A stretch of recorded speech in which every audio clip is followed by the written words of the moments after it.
Sahabat Sinergi Indonesia, pendidikan merupakan fondasi utama dalam membangun masa depan bangsa. Namun, masih banyak sekolah di berbagai daerah yang menghadapi keterbatasan sarana dan prasarana pembelajaran. Melalui program revitalisasi sekolah, pemerintah berupaya menghadirkan lingkungan belajar yang lebih aman, nyaman, dan layak bagi para siswa serta tenaga pendidik. Di Kabupaten Kupang, Nusa Tenggara Timur, sejumlah sekolah kini merasakan manfaat dari program revitalisasi. Bangunan sekolah yang sebelumnya mengalami kerusakan kini diperbaiki. Tak hanya itu, fasilitas belajar juga ditingkatkan demi mendukung proses pendidikan. Untuk mengetahui dampak nyata program revitalisasi sekolah, kami akan berbincang langsung dengan salah satu guru yang setiap hari mendampingi para siswa di sekolah ini, bersama Ibu Dita. Iya. Selamat siang Ibu. Selamat siang Pak, kabar baik. Ibu boleh perkenalkan diri dulu, Ibu mengajar untuk siswa kelas berapa dan mata pelajaran apa Ibu? Iya, terima kasih atas waktunya. Nama saya Benedikta Barek Aran, biasa dipanggil dengan Ibu Dita. Ini sehari-hari saya mengajar mata pelajaran informatika sekaligus merangkap sebagai operator sekolah. Saya mengajar di sini dari tahun 2014 sampai dengan sekarang. Oh, terima kasih. Sudah lumayan lama ya? Iya, sudah lumayan lama. Udah berapa? 12 tahun. Iya, 12 tahun. Ibu, ini kan sekolah SMP 6 Kupang ini, Kupang Tengah ya? Iya. Menjadi salah satu sasaran program Revit dari pemerintah. Boleh diceritakan Bu, sebelum seperti sekarang, dulu tuh seperti apa? Jadi baik, terima kasih. Jadi sekolah ini didirikan di tahun 2012 dengan keadaan seperti begini, seperti Bapak. Ini bangunan lamanya ya, bangunan lama ini bangunan yang. Lama ya? Okay. Jadi SMP 6 ini dibangun pertama itu di tahun 2012 di atas tanahnya SD Balfai. Jadi dia tidak punya lahan sama sekali waktu itu. Oh, dia berbagi Iya, berbagi lahan dengan SD Negeri Balfai, di mana waktu itu kami hanya mendapatkan 4 ruangan belajar seperti yang ada di belakang kita ini. Dulu ini. Iya. Oke. Jadi di situ proses pembelajarannya itu karena ini Penfui Timur, desa Penfui Timur ini dengan kepadatan penduduk yang cukup banyak, sehingga siswa-siswanya juga cukup lumayan. Ada berapa Ibu siswa di sini? Kalau siswa kami bisa menerima dari siswa SD Balfai yang di sini, jadi langsung dari sini. Biasanya tiap tahun itu kami bisa mendapatkan 100 lebih, 80, pokoknya kami dapatnya 3 rombel Pak, tiap tahun ajaran baru. Jadi waktu itu kami tidak mempunyai ruangan belajar yang memadai, tidak ada ruangan ini guru, kami menumpangnya di ruang gurunya SD. Iya. Terus pembelajarannya berlangsung selama 2 shift selama 1 hari. Jadi sekolah pagi dengan sekolah siang. Itu di jam berapa aja Bu pagi? Jadi paginya mulai dari jam 7.30, pulangnya jam 12, lalu dilanjut dengan shift siang. Nah, di antara pembelajaran itu untuk tingkat SMP, pembelajarannya maksimal per satu mata pelajaran itu adalah 40 menit. Tetapi karena kami mempunyai kekurangan ruangan, di situ pihak kurikulum mengurangi jam pembelajaran, sehingga di shift siangnya pulangnya lebih awal, begitu. Jadi berarti dari 45 jadi berapa Bu? Jadi 40. Jadi 40? Iya. Oke, berarti setiap mata pelajaran dikurangi 5 menit. Iya. Supaya jeda antara sekolah pagi dengan sekolah siang, pulangnya jangan terlalu larut, jangan terlalu larut.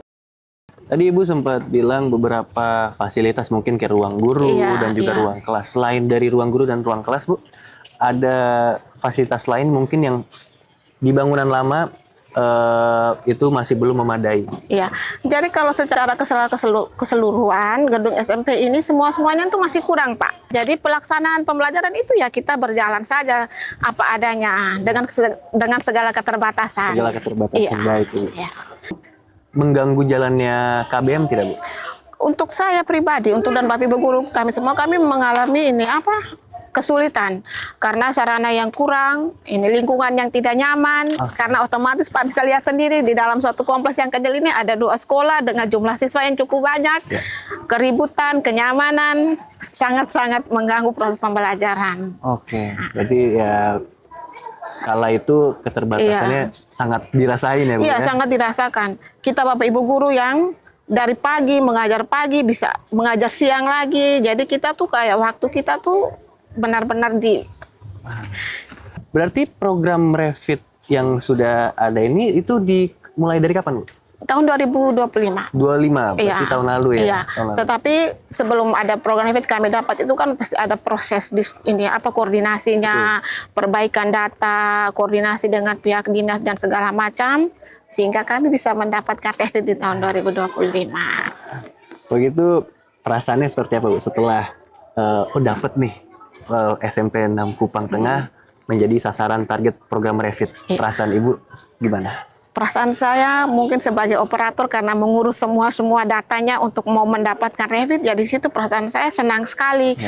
Ya, akhirnya kita bisa belajar dengan nyaman, kita bisa punya gedung sendiri, seperti begitu. Dari situ, dari perasaan senang, kami bersama tim dengan kepala sekolah, Bapak Ibu guru yang lain membentuk panitia untuk pembangunan gedung baru. Berarti selama proses Revit, kegiatan belajar tetap ya seperti awal dulu aja, menunggu bangunan baru jadi ya. Iya. Oke. Ibu, setelah Revit selesai 100%. Iya. Itu gimana Bu dibandingkan dengan tahun lalu, itu apa yang dirasain? Jadi setelah Revit bangunan sudah selesai, Revit juga sudah selesai, kami menggunakan gedung baru itu baru tahun ini bulan Februari di tahun 2026. Iya, 2026. Di situ yang biasanya kami double shift satu hari, kami sudah melakukan 1 kali proses pembelajaran mengajar. Jadi kami Bapak Ibu guru juga selalu datang pagi, semua siswa juga ini datang pagi sehingga proses pembelajaran berjalan dengan baik. Selama ini kami berdesak-desakan, di ruang guru juga kami berbagi ruangan dengan satu ruangan belajar. Jadi di situ ada buku, di situ ada segala macam barang yang sebenarnya tempatnya harus ada di gudang, tetapi kami semua Bapak Ibu guru dengan ruang kepala sekolah, ruang administrasi, Bapak Ibu guru, lab, semua campur aduk di dalam satu ruangan. Lalu penggunaan toilet juga hanya 3. Jadi sangat-sangat terbatas dengan kami siswa yang hampir mau 300 orang, guru yang sebanyak 25 orang, kami hanya menggunakan fasilitas 3 toilet, di mana 2-3 tahun terakhir itu ini ada mengalami kerusakan, Pak. Oke. Jadi kami ya kayak tidak nyaman sekali. Jadi setelah ada Revit ini kami senang sekali, ada toiletnya juga, ada 6 unit, ada ruang UKS. Karena kalau dulu kalau ada siswa yang sakit, kita mau penanganan bagaimana? Karena tidak adanya ruangan khusus untuk menangani mereka, terlebih untuk siswa cewek seperti itu.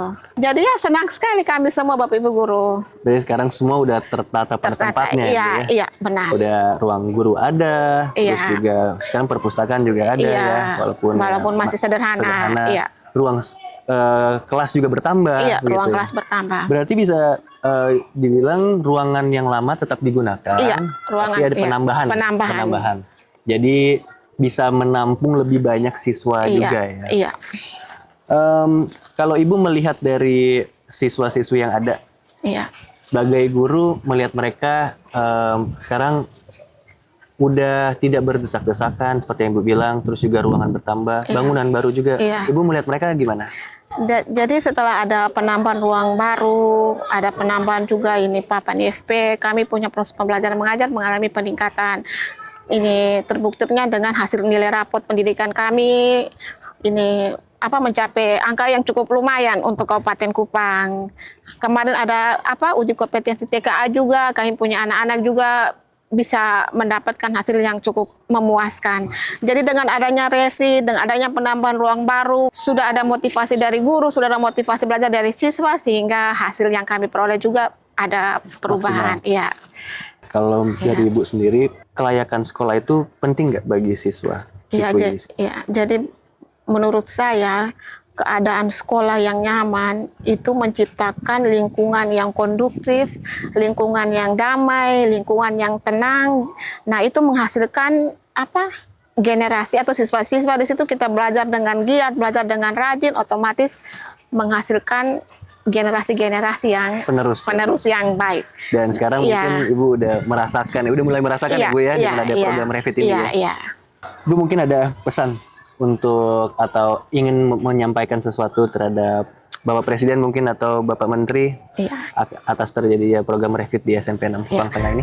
Ya, jadi untuk saya pribadi terima kasih kepada Bapak Presiden Prabowo Subianto yang sudah memunculkan program revitalisasi sehingga sekolah-sekolah yang tidak layak untuk digunakan bangunannya bisa memadai, bisa layak untuk kami gunakan untuk pembelajaran. Sedangkan Bapak Menteri, terima kasih banyak atas segala usaha, segala perjuangan untuk memperbaiki mutu pendidikan di Indonesia ini. Terima kasih banyak. Siap, terima kasih Ibu Rita. Sahabat Sinergi, program revitalisasi sekolah bukan sekedar pembangunan fisik bangunan pendidikan. Lebih dari itu, program ini menjadi investasi jangka panjang untuk menciptakan lingkungan belajar yang lebih baik, meningkatkan kualitas pendidikan, dan membuka peluang yang lebih besar bagi anak-anak sebagai generasi penerus bangsa. Di Kabupaten Kupang, NTT, perubahan yang dirasakan oleh para guru dan siswa menunjukkan bahwa fasilitas pendidikan yang layak dapat menghadirkan semangat baru dalam proses belajar mengajar. Harapannya, semakin banyak sekolah di berbagai daerah yang dapat merasakan manfaat serupa demi mewujudkan pendidikan yang berkualitas dan merata bagi seluruh anak Indonesia. Saya Matthew pamit undur diri.